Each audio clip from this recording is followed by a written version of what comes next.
secrétaire d'État aux collectivités territoriales et que, après vous, Monsieur le Président et avec vous, Madame la Vice-Présidente, on peut témoigner de l'intelligence collective qui émerge dans le monde territorial et de sa capacité à innover. Moi, je suis vraiment, pour être élu local moi-même, absolument convaincu que c'est dans le mouvement des territoires que se passent de belles choses, y compris pour les citoyens et avec eux.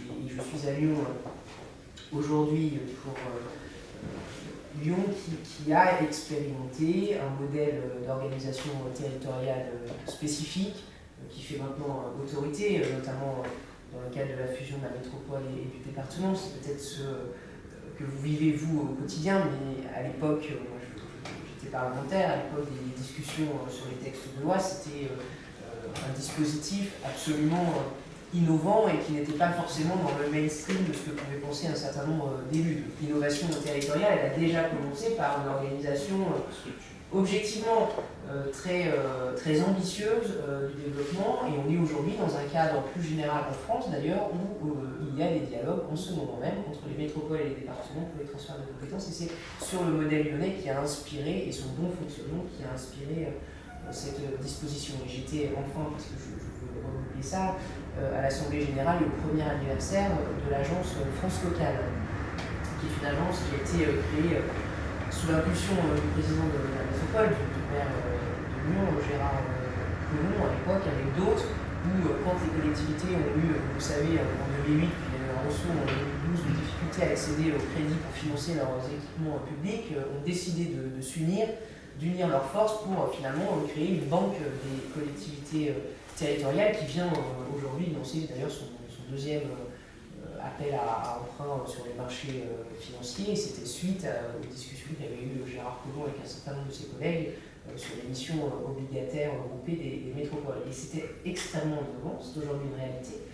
Et c'est une agence, je le dis en off et avec un peu d'humour, c'est toujours mieux d'en avoir, qui aujourd'hui voit pour son premier anniversaire la secrétaire d'État aux collectivités territoriales, mais qui vraisemblablement dans 10 ans sera un opérateur majeur du financement des équipements des collectivités locales en France, et qui verra certainement se battre pour aller à la conclusion de son assemblée générale, le Premier ministre, les grands ministres ou le président de la République, parce que je crois que c'est vraiment précisément une innovation qui met en lien des collectivités qui réfléchissent différemment parce qu'elles ont un problème posé, et qui ont réussi à créer ce bel outil qui demande expertise, détermination et énergie. Donc je suis ici finalement dans cette même dynamique, puisqu'on dit qu'il faut impérativement, tu vas aller voir Tuba, qui est toujours à faire la promotion de l'innovation et de l'intelligence collective du monde territorial. Tu auras là une corde de plus à ton arc, et je sais que Gérard Collomb en a d'ailleurs fait une grande promotion. Il était heureux que je puisse passer chez nous aujourd'hui, donc je suis ravi. Merci de votre accueil, Madame la Vice-Présidente, de votre propos introductif auquel je ne retirerai rien et que je partage en intégralité, et heureuse de découvrir ce que vous y avez à faire. Vous aussi pour votre premier anniversaire, donc il se passe plein de choses, voilà. Plein de choses à Lyon, définitivement. Voilà, donc effectivement, on vient de terminer cette première année opérationnelle du TUBA, donc je vais plus vous parler de l'opérationnel du lieu et de ce qu'on y fait de ce consortium unique. Avant toute chose, le TUBA, c'est la formation de TUBA Essai, TUBA Expérimentation.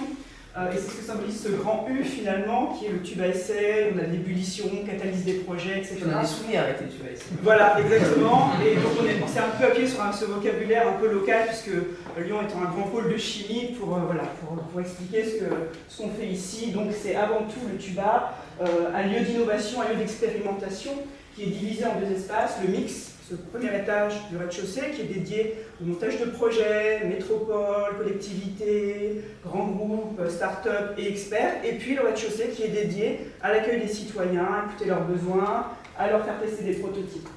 Donc on aime bien dire que le TUBA, c'est la rencontre de 4 acteurs, ces grands groupes et ces acteurs publics, les entrepreneurs, et l'entrepreneur c'est aussi bien une start-up qu'une PME, mais aussi un projet innovant de grande entreprise et ou même un projet de la collectivité. Les experts, experts ce sont des chercheurs big data, mais il n'y a pas que le big data, en fait on part de là, mais on va aussi vers le design de service, et aussi des aspects sociologiques, d'appropriation de ce numérique, des enjeux de la ville de demain par les citoyens. Et puis, les quatrième acteurs, ce sont bien évidemment les citoyens qui participent à l'innovation et à cette ville de demain. Donc voilà un petit peu nos mots-clés, le big data, la ville de demain, l'incubation d'entrepreneurs, le travail en mode projet, la mutualisation notamment des jeux de données, développement de nouveaux services dans une logique de co-création.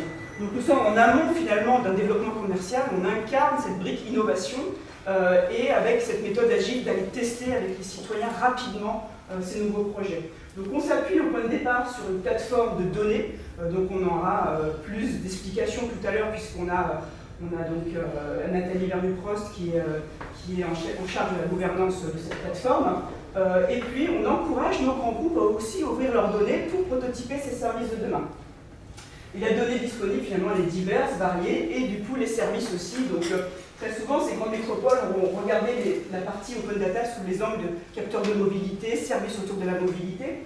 On verra, à Lyon c'est traduit par un outil qui s'appelle OnlyMove, à destination des citoyens, mais il y a aussi tous les sujets de maîtrise de l'énergie, en corollaire de l'habitat intelligent, les objets urbains connectés, données culturelles, qui sont assez peu valorisées d'ailleurs en service aujourd'hui, environnement, cadre de vie, santé, bien-être.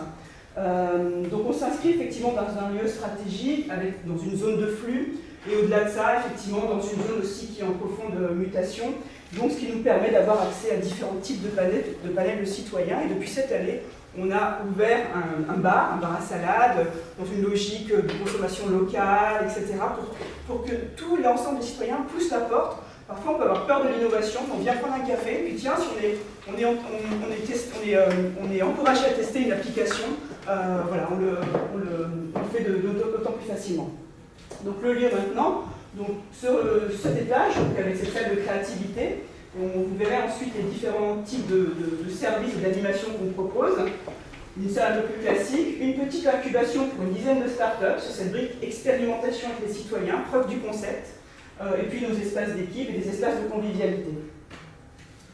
Le rez-de-chaussée, donc, qui est ouvert toute la semaine, qui est dédié aux expérimentations, qui tourne, hein, ça peut être des expérimentations, ça peut être un service de la métropole, ça peut être un service autour des données de consommation d'énergie, ça peut être des prototypes de start-up. Donc l'idée c'est que ce soit sans arrêt nouveau et que les citoyens aient envie de revenir tester des nouvelles choses, de s'exprimer.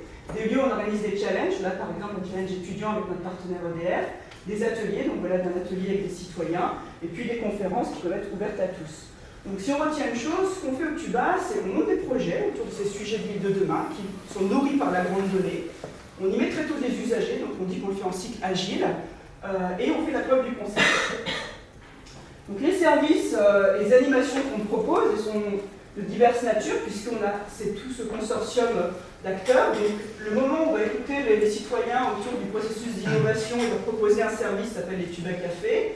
On a une logique aussi de mise en relation des jeunes entrepreneurs avec la collectivité ou les grandes entreprises de manière à les aider à expérimenter, ce qui est clé dans la Smart City d'ailleurs, qui est beaucoup plus complexe que des plateformes web par exemple, pour ces jeunes entrepreneurs. On a des conférences ouvertes à tous voilà, qui traitent des enjeux de la ville de demain, de la mobilité, de l'énergie, etc. Des rencontres informelles et conviviales entre nos entrepreneurs de manière à échanger des bonnes pratiques. Des data rooms, donc là on est sur l'ouverture des données, c'est en room, donc c'est en chambre pour aider en fait les grands groupes à trouver les jeux de données intéressants à ouvrir. Et enfin, on vient de lancer un challenge d'accélération de start-up. Quelques exemples de projets qu'on a pu faire sur la première année, donc des expérimentations qu'on a mobilisées des citoyens, par exemple, donc, je parlais tout à l'heure de l'application de mobilité du Grand Lyon, ça peut être autour des données de consommation et de compréhension de sa consommation électrique, quelques challenges, donc challenge étudiant, challenge international, des challenges aussi en lien avec d'autres territoires et sur la problématique du moment, comme en décembre l'année dernière autour de la COP21. Quelques données chiffrées du Tuba sur la première année, donc notre database, hein, comme on dit, sur la première année. Donc on a aujourd'hui plus de 2000 citoyens actifs, qu'on appelle nos tubeurs, qui participent à notre innovation.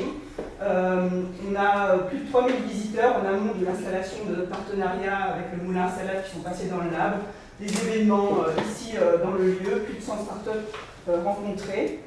Donc si on synthétise ce qu'on fait ici au Tuba, on accompagne l'émergence des idées sous forme de projets, on co-crée des projets autour de l'ouverture de ces données publiques et privées. On le fait en méthode agile, c'est-à-dire en étant assembleur multi-compétences. La méthode agile, ça veut dire qu'on va rapidement expérimenter avec les citoyens.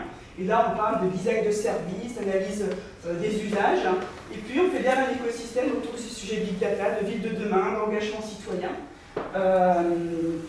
Et tout ceci se fait au sein d'un partenariat privés qu'on dit innovants.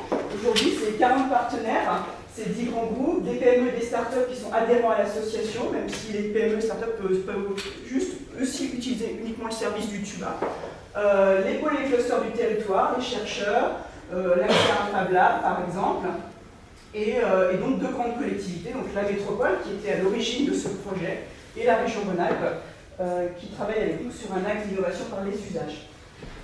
Pour illustrer tout ça, j'aimerais qu'on rentre un petit peu dans les projets, et c'est comme ça qu'on comprend bien aussi comment on fonctionne. Donc, on a 3 projets par ordre finalement de maturité, un qui est en déploiement autour de l'engagement des citoyens, un autre qu'on est en train de construire autour de la mutualisation de la donnée, et notamment comment les données des citoyens, le self-data, et puis un autre où l'on travaille autour d'un cas autour de la santé, en engageant les équipes de la métropole et les écosystèmes territoriaux. Je vais tout de suite laisser la parole à GRDF et une partie de l'équipe du TUBA. J'ai juste peut-être un tout petit mot d'introduction pour Didier Saucier, GRDF.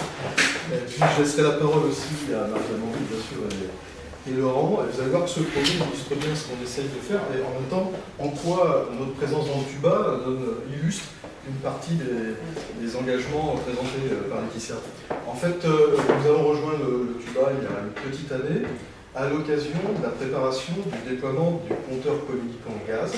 On est sur une des 4 zones pilotes en France, la plus urbaine en fait, bien sûr.